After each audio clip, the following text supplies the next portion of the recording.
Welcome to desire of pretty angel சமையல். தேங்காய் பால் ஜவ்வரிசி பாயாசம் செய்ய போகிறோம். வாங்க எப்படி செய்யலான்னு பார்க்கலாம். நான் 200 கிராம் ஜவ்வரிசி எடுத்திருக்கேன். ஜவ்வரிசி நல்லா க்ளீன் பண்ணிவிட்டு 2-3 தாட்டி நல்லா வாஷ் பண்ணிவிட்டு ஜவ்வரிசி நல்லா 1 மணி நேரம் ஊற வச்சுக்கோங்க. 1 மணி நேரம் கழித்து எடுத்து பார்த்தா ஜவ்வரிசி நல்லா ஊறி இருக்கும். இந்த ஊறின ஜவ்வரிசி எப்படி இருக்குன்னு பார்த்தீங்கன்னா, நம்ம விரலில் எடுத்து ஒரு ஜவ்வரிசி எடுத்து நசுக்கி பார்த்தோன்னா இந்த மாதிரி நசுங்கும்போது 2ஆக உடையும். அது ஜவ்வரிசி 1 மணி நேரத்துக்கு நல்லா ஊறிடுச்சு. இதில் இருக்கிற தண்ணியை வடிகட்டி தனியாக எடுத்து வச்சுக்கணும். அடுப்பை பற்ற வச்சு ஒரு பாத்திரம் வச்சு 1/4 லிட்டர் காய்ச்சாத பாலை 1 டம்ளரில் அளந்து ஊற்றிக்கோங்க. இது கூடவே தேங்காய் பால் 1/4 லிட்டர் சேர்த்துக்கோங்க. தண்ணியை வடித்து எடுத்து வச்சுருக்க ஜவ்வரிசியை இது கூட அப்படியே சேர்த்துக்கோங்க. ஒரு 6 to 7 நிமிஷம் பாலோடு சேர்த்து ஜவ்வரிசியை நல்லா வேக விடுங்க. 6 to 7 நிமிஷத்துக்கு அப்புறம் பார்த்தீங்கன்னா பாலோடு சேர்த்து ஜவ்வரிசி இந்த கன்சிஸ்டன்சியில் நல்லா வெந்திருக்கும்.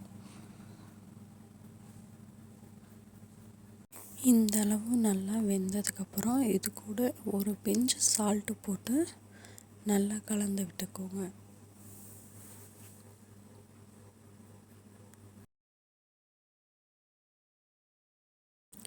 நல்லா கலந்து விட்டதுக்கப்புறம் எந்த டம்ளரில் பால் அளந்து எடுத்தோமோ அதே டம்ளரில் 3 டம்ளர் தண்ணி அளந்து சூடு பண்ணி வச்சுருக்கேன். சூடு பண்ணி எடுத்து வச்சுருந்த தண்ணியை ஜவ்வரிசி பாலோடு சேர்த்து வெந்திருக்குல்ல, அந்த தண்ணி எடுத்து இதோட ஊற்றிக்கோங்க. தண்ணியை ஊற்றினதுக்கப்புறம் கரண்டியை வச்சு நல்லா கொஞ்சம் கலக்கி விடுங்க.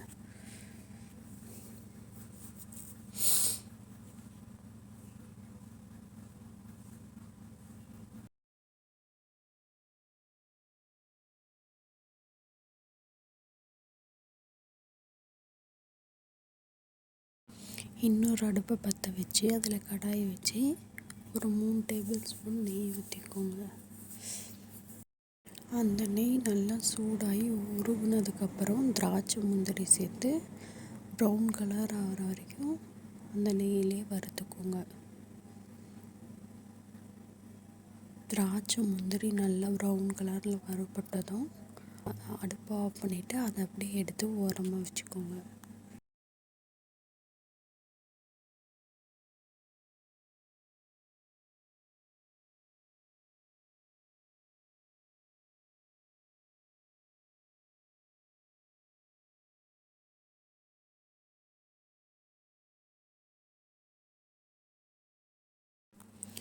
ஜவ்வரிசி 10 நிமிஷம் கழித்து நல்லா கொதித்து வரும்போது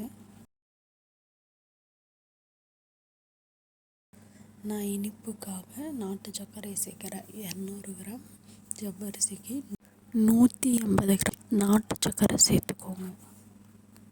நீங்கள் இனிப்பு அதிகமாக சாப்பிட்ற மாதிரி இருந்தால் 200 கிராம் ஜவ்வரிசிக்கு நீங்கள் 200 கிராம் நாட்டு சர்க்கரை கூட சேர்த்துக்கலாம். நாட்டு சர்க்கரை சேர்த்ததுக்கப்புறம் அடுப்பை மீடியம் ஃப்ளேமில் வச்சு நல்லா கலக்கி விடுங்க.